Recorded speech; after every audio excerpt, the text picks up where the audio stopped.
கேரள மாநிலம் பாலக்காட்டுல உள்ள நன்மாரா பகுதியைச் சேர்ந்த கூலி தொழிலாளி செந்தாமரை. இவர் ஏற்கனவே தன்னுடைய பக்கத்து வீட்டுக்காரருடைய மனைவிய வெட்டி கொலை பண்ணிட்டு ஜெயிலுக்கு போயிட்டு வந்திருக்காரு. சோ இந்த ஜெயில்ல இருந்திருக்காரு. ஜெயில்ல இருந்து சமீபத்துல ஜாமீன்ல வெளியில வந்திருக்காரு.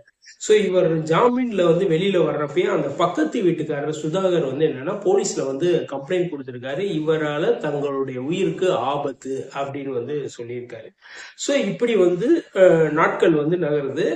சமீபத்துல என்னன்னா அந்த சுதாகர் என்னன்னா அவர் வீட்டுக்கு வர்றாரு. சோ வீட்டுக்கு அந்த வீட்டுல டூ வீலர்ல வர்றாரு. சோ இங்க என்னன்னா இந்த ஜாமீன்ல வெளிவந்த செந்தாமரை என்னன்னா ஒரு இடத்துல நிக்கிறாரு. அவர் டூ வீலர்ல வர்றாரு.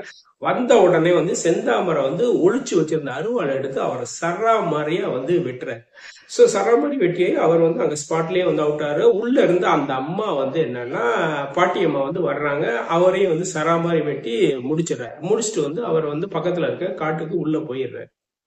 சோ போலீஸ் வர்றாங்க. போலீஸ் கேக்குறாங்க. சோ அவங்க வெட்டுறப்ப பக்கத்துல இருக்க மக்கள் எல்லாம் பார்த்துருக்காங்க. இதே மாதிரிதான் அந்த பக்கத்து வீட்டுக்காரர் சுதாகரோட மனைவியை வெற்றவும் பக்கத்துல இருக்கவங்க எல்லாருமே வேடிக்கை பார்த்திருக்காங்கன்னு சொல்லப்படுது.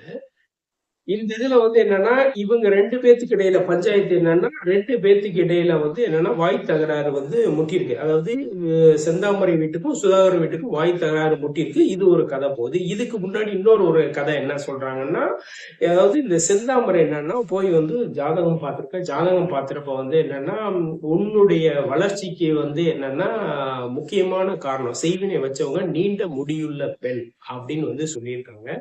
சோ இவர் என்னன்னா தன்னுடைய வளர்ச்சி ரொம்ப லோவா இருக்கு, நீண்ட முடியலன்னு இப்படின்னு இவர் மனசுல நினைச்சிருக்காரு.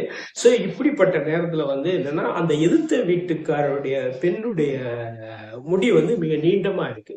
சோ இவருக்கு அதை துருதுன்னு இருக்கு. சோ இப்படி ஒரு காரணம் சொல்றாங்க. இவர் அதனாலதான் வெட்டிட்டாரு, அந்த பெண்ணை வெட்டினாரு அப்படின்ற ஒரு ஸ்டேஜ்.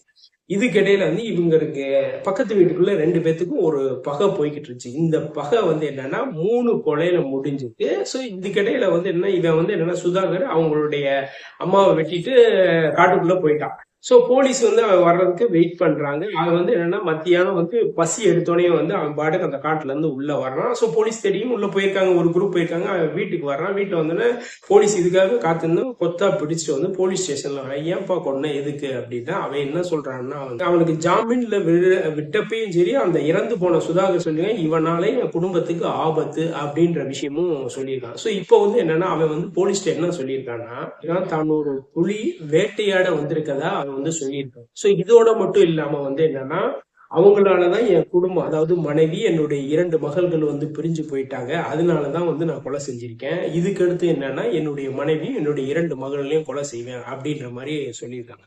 சோ அதுக்கு என்னன்னா அவன் மகள்கள் தரப்புல போலீஸ்ல என்ன சொல்றாங்கன்னா இவன் ஒரு சைக்கோ கில்லரு, இவன் இவன் இவன் இருந்தா திருப்பி நாங்களும் இறந்துருவோம், அவனை போலீஸ்ல பிடிச்சிட்டு போங்க அப்படின்ற மாதிரி சொல்லியிருக்காங்க. இது இப்ப விசாரணை கட்டத்துல இருக்கு. இது என்னன்னா ஒரு சாதாரண ஒரு சின்ன ஒரு வாய் தகராறு முட்டி கிட்டத்தட்ட 3 கொலைகள் நடந்திருக்கு. தங்களுடைய வாழ்க்கைய இழந்து நிக்கிறாங்க.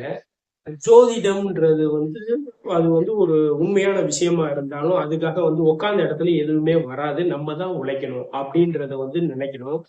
பல பேர் கற்பனையான உலகத்துல இருக்காங்க. நிகழ்காலத்துக்கு வாங்க.